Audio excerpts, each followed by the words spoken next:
2012년 1월 어느 날 헌병대로 정적을 깨는 전화가 울린다.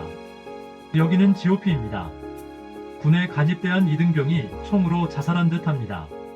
사건이 접수되고 이 사건은 현병대 범죄수사관 강철수 상사에게 하달이 됩니다.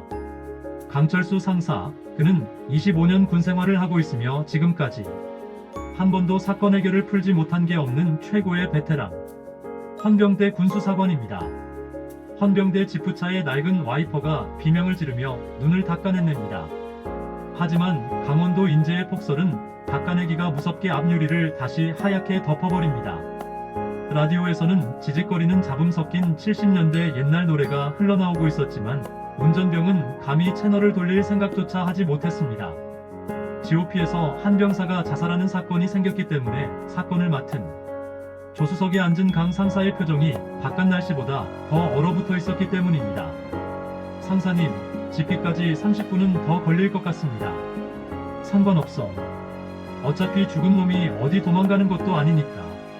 강 상사는 다 타들어간 담배꽁초를 창밖으로 튕겨냈다. 보고서에는 단순 총기 오발 사고라고 적혀 있었다. 군에 온 지 얼마 되지 않은 이등병이 내무반도 아닌 탄약고 안에서 자신의 소총을 턱 밑에 대고 방아쇠를 당겼다. 이등병이 탄약고에 과연 들어갈 수 있을까? 분명 누군가에 의해서 죽임을 당한 거야. 밖에서 죽은 것과 탄약고에서 죽은 건 분명 다르거든. 그것도 군간부도 아니고 일반 병이. 그것도 가십대한 이등병이. 부대 안에 사이코패스가 있거나 아니면 이등병이 군생활 적응이 어려워서. 나는 첫 번째 이유라고 봐.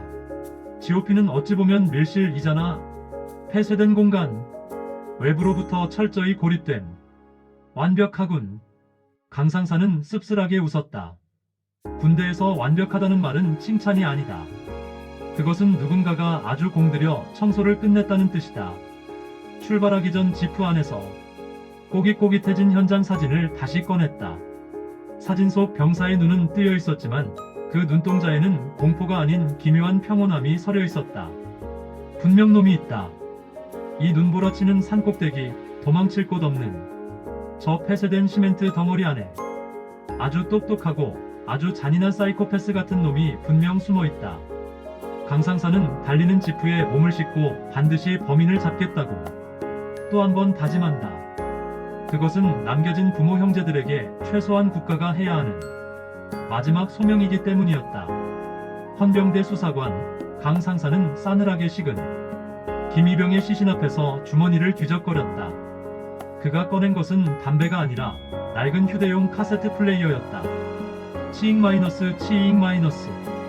이어폰도 꽂지 않은 채 재생 버튼을 누르자 투박한 드럼 소리와 함께 활주로의 탈춤 전주가 고요한 영안실을 채웠다. 옆에 있던 군의관이 인상을 찌푸렸다. 강 상사 망자 앞에서 뭐하는 짓인가? 박자가 너무 딱 맞습니다. 이 친구 유서 말입니다.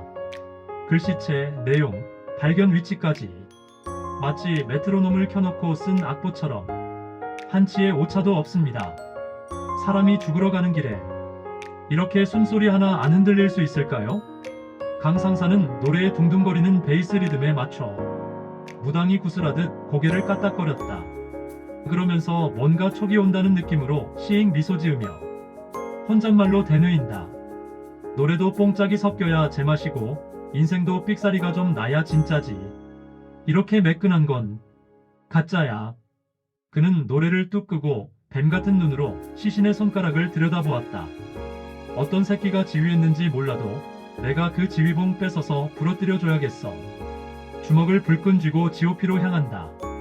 강철수 상사가 GP에 도착했을 때 느낀 첫인상은 기이한 고요함이었습니다. 동료가 죽었는데 부대원들은 슬퍼하거나 동요하는 기색 없이 기계처럼 제설 작업을 하고 있었습니다. 오직 삽이 눈을 퍼내는 사악사악 소리만 일정한 리듬으로 들려올 뿐입니다. 사람 죽어나간 부대가 뭐 이리 조용해. 상가집 분위기가 영 아니네. 강철수 상사가 투덜거리며 행정반 문을 열자 그곳엔 최상병이 앉아 있었습니다. 그는 흐트러짐 없는 전투복 차림으로 서류를 정리하고 있었습니다. 최상병은 강철수를 보고도 당황하지 않고 완벽한 경례를 올립니다. 강철수는 그런 최상병의 눈을 빤히 쳐다보다가 주머니에서 마이마이 카세트를 꺼내 탁자 위에 툭 던져놓습니다. 이 카세트 알지? 그건 김희병 카세트 아닙니까? 야, 너 노래 뭐 좋아하냐? 딱히 좋아하는 노래 없습니다. 좋아하는 노래가 없다고? 이놈 대체 뭐 하던 놈이야? 강상사는 속으로 말합니다. 김희병 죽은 날 말이야. 알리바이 보니까 내가 그때같이 근무였구만. 근무 서면서 무슨 노래 흥얼거렸냐고 묻는 거야. 근무 중에는 딴청 피우지 않습니다. 규정이니까요. 더군다나 갓 들어온 이등병이 상상도 할 수 없는 행동입니다. 미동도 없는 최상병의 대답에 살짝 미소를 보냅니다. 재미없네. 보통은 사람이 죽으면 쫄거나 슬퍼하거나 아니면 안도하거나 셋 중 하나인데 넌 박자가 너무 평온해. 마치 이럴 줄 알았다는 것처럼. 최상병의 눈썹이 아주 미세하게 꿈틀거립니다. 강철수는 그 찰나의 불협화음을 놓치지 않습니다. 김희병 관물대를 볼 수 있을까? 예. 따라오십시오. 내무반으로 안내하는 최상병의 발걸음이 일정하지 않다는 걸 눈치챈 강상사. 강철수는 죽은 김희병의 관물대를 뒤집어 엎습니다. 쏟아져 나온 물건들 사이에서 낡은 대학 노트 한 권이 나옵니다. 평소 시를 좋아했던 김희병이 습작처럼 끄적거린 노트였습니다. 분명 유서에는 군 생활이 힘들다고 적혀 있었지만 이 노트의 내용은 다릅니다. 강철수가 노트를 팔락거리며 최상병에게 들이댑니다. 이 친구 서정주 씨를 좋아했더구만. 감수성 예민한 놈이 죽기 직전에 쓴 유서치고는 글씨가 너무 반듯해. 근데 이 노트 마지막 장 봐라. 찢겨나갔어. 종이가 필요했나 보지 말입니다. 아니, 찢긴 자국을 보니 누가 급하게 뜯어낸 거야. 이 마지막 장에 진짜 유서가 아니면 누군가의 이름이 적혀 있었을까? 최상병이 처음으로 긴장을 하며 안경을 고쳤습니다. 그의 목소리에서 온기가 싹 사라집니다. 수사관님, 소설 쓰십니까? 밖에서 70년대 노래나 들으시니까 감이 떨어지신 모양인데 여긴 군대입니다. 팩트만 보시죠. 팩트? 그래, 내 팩트는 이거야. 이 부대 지휘관은 소대장이 아니라 너라는 거. 강철수는 카세트 재생 버튼을 누릅니다. 활주로에 세상 모르고 살았노라가 찢어질 듯한 사운드로 행정반을 가득 채웁니다. 가고 오지 못한다는 말을 철없던 시절에 들었노라. 잘 들어라. 내 수사는 악보가 없어. 그렇기 때문에 네가 짠 그 완벽한 연주에 내가 꽹과리를 쳐서라도 다 망쳐놓을 거니까. 폭설로 인해 하산할 수 없게 된 강철수 상사는 부대 내 구석진 손님방 비오큐에서 어쩔 수 없이 하룻밤을 묵게 됩니다. 최상병은 친절한 얼굴로 강철수에게 다가옵니다. 수사관님, 이쪽 방이 외풍이 좀 심합니다.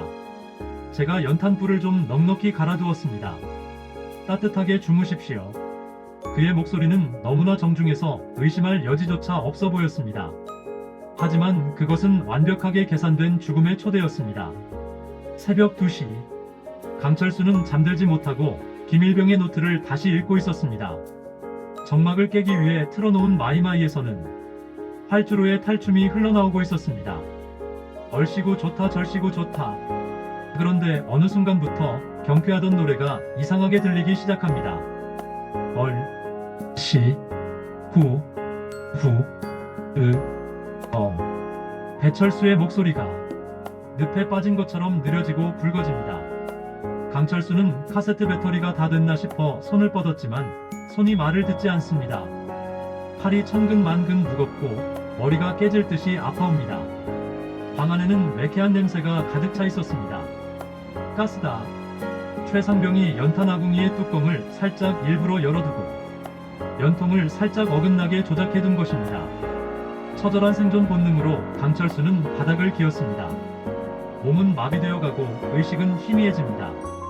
이대로 죽으면 그냥 자다가 연탄가스 마시고 죽은 멍청한 수사관이 되는 거야.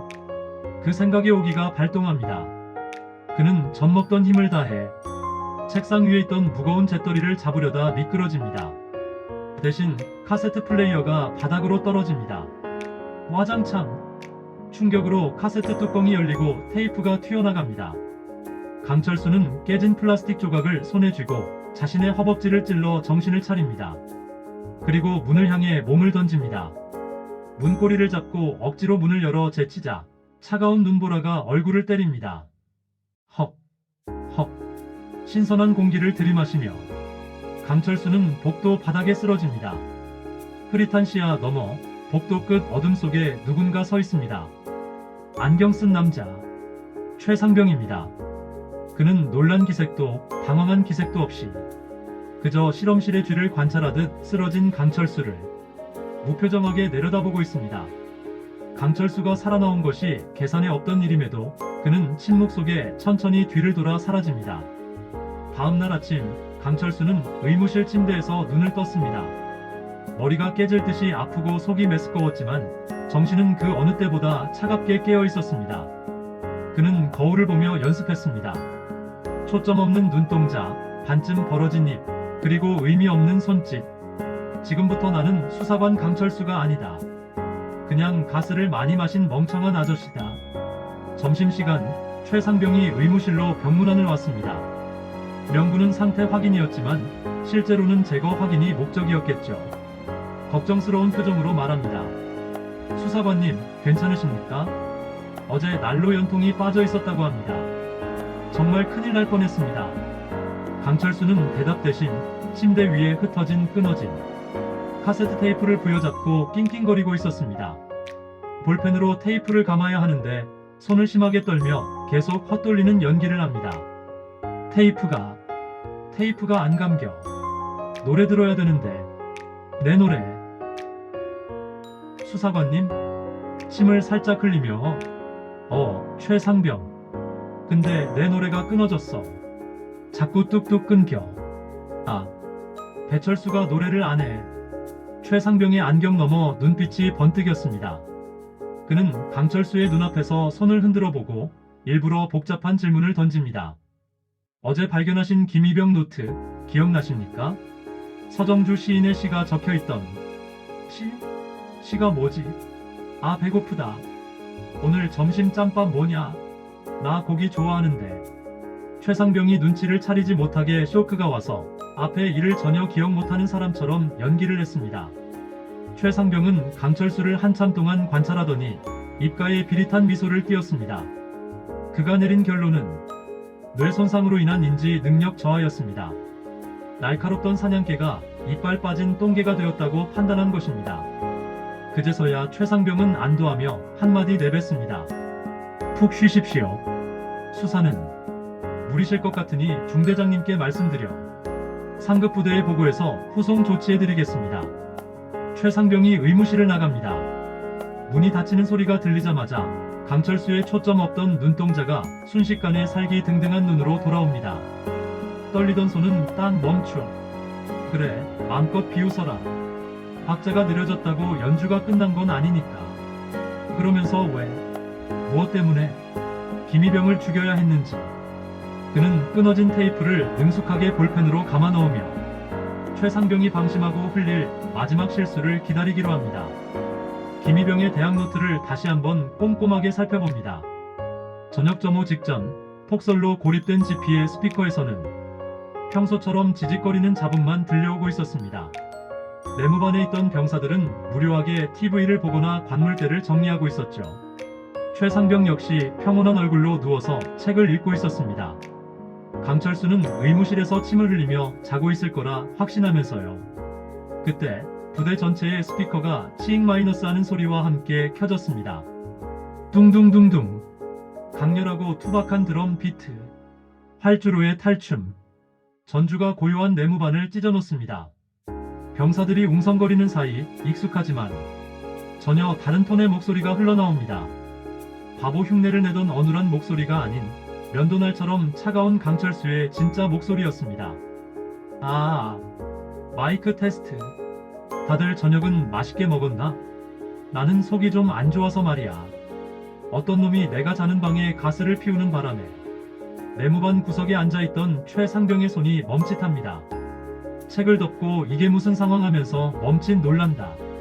심심해서 노래나 한 곡 틀었다. 제목은 탈춤. 탈을 쓰고 춤춘다는 뜻이지. 우리 부대에도 아주 연기를 잘하는 사이코패스 같은 광대가 한 명 살고 있는데 제군들은 누군지 궁금하지 않아? 최상병이 자리에서 벌떡 일어납니다.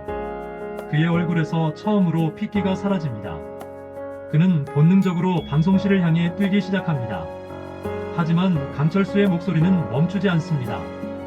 김이병이 죽던 날 유서는 참 완벽했어. 그러되 그거 아나? 김이병은 왼손잡이였어. 그런데 유서의 글씨는 오른손잡이가 쓴 것처럼 획이 꺾여 있더군. 아주 명필인 너처럼 말이야. 복도를 달리는 최상병의 거친 숨소리가 들리는 듯합니다. 강철수는 결정타를 날립니다. 그리고 최상병, 네가 찢어서 태워버린 그 노트 마지막 장. 뒷장에 볼펜 자국이 그대로 배겨있는 건 몰랐지? 내가 연필로 살살 문질러 보니까 아주 재미있는 내용이 나오더라고. 쾅, 쾅, 쾅. 최상병이 방송실 문 앞에 도착해 미친 듯이 문을 두드립니다. 강철수는 문을 잠가둔 채 마이크를 문 쪽으로 돌립니다. 쾅, 쾅. 문 열어. 당장 문 안 열어. 강 상사님. 스피커를 통해 최상병의 다급하고 표독스러운 고함 소리가 전 부대에 생중계됩니다. 평소에 침착하고 모범적인 모습은 온데간데 없는 악귀 같은 목소리입니다. 내무반의 병사들은 얼어붙은 채 서로의 얼굴만 쳐다봅니다. 들리나? 저게 저 친구의 진짜 목소리야. 박자가 너무 급해졌어. 내 노래는 아직 끝나지도 않았는데 말이야. 강철수는 볼륨 페이더를 끝까지 올립니다. 배철수의 샤우팅이 절정에 달합니다. 얼굴을 가리고 마음을 숨기고. 자, 이제 쇼는 끝났다. 들어와, 최상병. 네가 짠 각본, 내가 결말을 좀 바꿨거든. 강상사는 기다렸다는 듯이 최상병의 팔에 수갑을 채운다. 헌병대 지프차의 엔진이 덜덜거리며 깨어났습니다. 뒷좌석 창문 너머로 보이는 부대의 풍경은 오늘도 별일 없다는 듯 일주일 전과 똑같았습니다. 병사들은 여전히 눈을 치우고 있었고 굴뚝에서는 회색 연기가 피어올랐습니다. 단 하나 달라진 게 있다면 지휘자 행세를 하던 최상병이 수갑을 찬 채 다른 헌병대 차에 실려갔다는 것뿐이었습니다. 상사님, 출발할까요? 운전병이 백미러로 눈치를 살피며 물었습니다. 강철수는 대답 대신 품에서 낡은 카세트 플레이어를 꺼내봅니다. 유품으로 돌려줄 플레이어이지만 어쩌면 이것이 최상병이 바로 범인이라는 것을 알려준 매개체였습니다. 볼펜으로 억지로 감아 넣은 테이프가 끼워져 있었습니다. 재생 버튼을 누르자 늘어진 테이프 탓에 배철수의 목소리가 조금 뭉개져서 흘러나왔습니다. 나는 세상 모르고 살았노라. 노래 참 구슬픕니다. 운전병의 말에 강철수는 피식 웃으며 창밖으로 시선을 던졌습니다. 구슬프긴. 이게 진짜야. 세상 다 아는 척 폼 잡던 놈보다 늘어진 테이프에서 나오는 이 엉망인 노래가 훨씬 솔직하잖아. 차가 움직이자 바퀴가 미끄러지듯 눈길을 찌시겼습니다. 강철수는 사이드미러를 통해 멀어지는 지피를 바라보았습니다. 거대한 콘크리트 요새. 저 안에서 죽어나간 김이병도 그를 죽음으로 몬 최상병도 결국 이 거대한 시스템의 부속품이었을지도 모른다. 하는 생각을 하는 순간 눈물이 핑 돌고 얼굴이 화끈했습니다. 군생활 25년째 군 수사관으로 사고를 목격하고 수습하는 과정에서 많은 분노와 피해자들의 억울한 죽음 그리고 남겨진 주변 사람들의 앞으로의 삶, 이런 것들을 생각하며 다시 한번 마음을 다독입니다. 최소한 내가 군부대 수사관으로 재직하는 동안은 절대 억울한 죽음을 가볍게 넘기지 않겠다는 맹세. 하늘에서는 무심하게 다시 눈이 쏟아지고 있었습니다. 지프차가 지나간 자리에 남은 타이어 자국은 금세 새하얀 눈으로 덮여 사라졌습니다. 마치 이곳엔 아무 일도 없었다는 듯이 또 다른 눈이 그 자리를 하얗게 덮고 있었습니다. 가자. 밥 먹으러. 그런데 강상사님. 운전병이 지프 핸들을 돌리면서 말한다. 찢어진 종이에 연필로 긁었을 때 뭐라고 써 있었는지 정말 궁금합니다. 그건 말해줄 수 없어. 업무상 수사 기밀이라서. 그러면서 머릿속으로 그때의 상황을 재현해본다. 야, 너 같은 놈이 어떻게 우리 부대에 와서 이렇게 나를 힘들게 해. 최상병님, 아직 제가 사회생활이 몸에 배어서 그런 듯합니다. 절대 똑같은 실수는 하지 않겠습니다. 됐고 유서를 쓸 거니까 군 생활이 정말 힘들고 어렵다고 써. 최상병이 종이를 내밀자 김희병은 떨리는 손으로 천천히 몇 자 적습니다. 엄마, 보고 싶어. 이 내용을 본 최상병이 흥분하여 종이를 찢어버리고 바로 방아쇠를 당긴다. 탕. 김희병은 자신이 죽기 바로 전 엄마가 제일 보고 싶었던 겁니다. 강상사는 눈을 감고 볼륨을 높였습니다. 눈보라치는 강원도의 산길, 낡은 지프차 한 대만이 비틀거리며 하지만 멈추지 않고 산 아래로 내려가고 있습니다. 지금까지 시청해주신 여러분께 감사드립니다. 다음에는 더 좋은 내용으로 소설을 창작해보겠습니다. 혹시 다음에 필요한 내용이나 주제가 있다면 아래 제 댓글란에 써주시기 바랍니다. 감사합니다. 좋아요, 구독 눌러주시면 이 나이에 유튜브를 하는 재미를 새삼 느낄 듯합니다.